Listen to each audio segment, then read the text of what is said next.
Hi guys, welcome to a new episode on the channel. Today we will talk about genetically modified foods. So let's get started. Today I'm inside a Starbucks place today, so that's why it's with this fancy cabin here. And the fancy table and fancy stool. But never mind about that. Today we will talk about genetically modified foods. And we might even be using examples of genetically modified foods with McDonald's. So let's get started.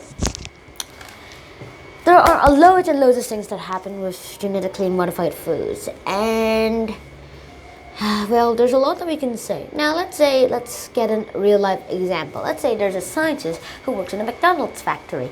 Yippee! And later he starts experimenting with a few McDonald's French fries, and then, well, he does something incredible. He genetically altered the potatoes before they made them into French fries, and they genetically altered them to be able to hide a bit of salt inside it. Well, hide a bit of salt inside it, and then when it gets absorbed inside, those people will not know, where's the salt, and they'll sprinkle it again, so it might be a little saltier, which is how a lot of people actually liked it, but not too salty.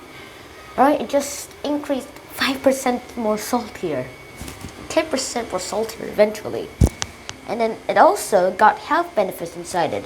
When it absorbed the salt, it was still salty, except it changed it more into more benefit or stuff. And that's why genetically modified McDonald's is healthy. Yippee! So we can eat French fries without worrying about health issues. Yippee! I'm kidding. That's how genetically modified foods seem to be. But there are still a few risks inside the effect. Let's say this pencil was turned into a food magically. Bling! Yippee! Now the imaginary food is invisible, and I just dropped it. Oh well, I can make another one. Bing! Yeah, however, this invisible food is cool and all, but then, okay, I dropped it again. There's still a lot that we can still find about this invisible food here. And let's say it's actually genetically altered to be visible now. Fing! So now it's visible. But now, fing! It is not. That's how it works. Everything happens inside the way of the world, and as we know, the world doesn't work that way. But however, once we found out how to genetically modify foods in the modern way, we started to get more health benefits. Genetic modification isn't new though. Chinese people have been genetically modifying rice a lot of times. They bred plants together so that there will be the best seeds ever, and then they bred some of the second best seeds all the way with the best seed, and boom shaka boomba, they got more better seeds. Yes, and that was how everything worked. Until they ran out of seeds and there was a plague and destroyed all of them.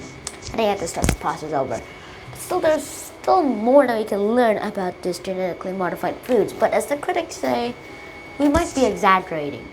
I am pros on genetically modified foods, but the critics or the skeptics say that they are on the cons of the genetically modified foods. So how does this work? It depends on your perspective, and I want you to find out more about it yourself. So this is where I'll end this episode. If you enjoyed this episode, please like, share, and subscribe to the channel if you haven't already. Please click any of these videos if you want to watch any of them. Hit the bell button so you'll be notified on whenever I upload a video. I'll see you in the next episode. Shine out. Peace.